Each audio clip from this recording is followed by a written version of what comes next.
I told a bunch of my engineers, look, we're going to walk into Walter Reed, and you're going to see people, lots of them, missing major body parts.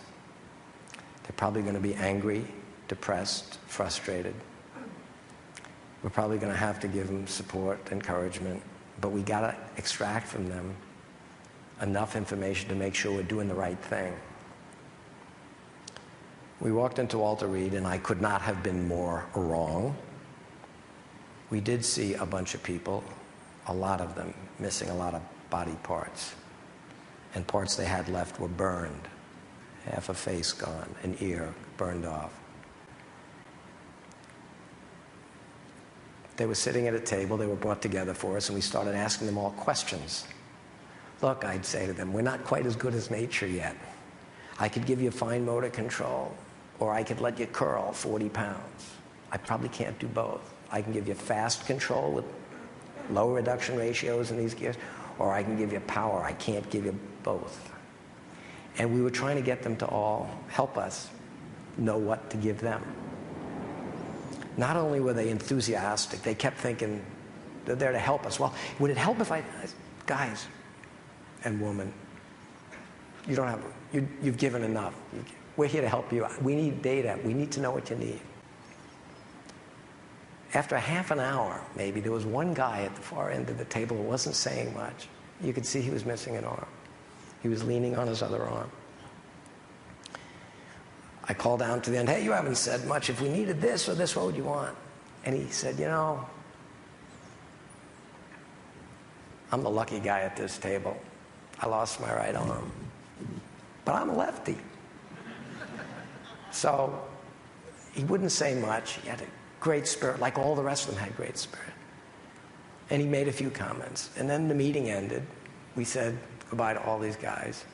And that guy pushed himself back from the table. He has no legs. So we left. And I was thinking, we didn't give them support and encouragement. They gave it to us. They're not finished giving yet. It was astounding. So we went back, and I started working harder, faster. Then we went out to Brooke Army Medical Center, and we saw lots of these kids, lots of them. And it was astounding how positive they are. So we went back. And we've been working harder yet. We're in clinical trials. We've got 5 of them on people.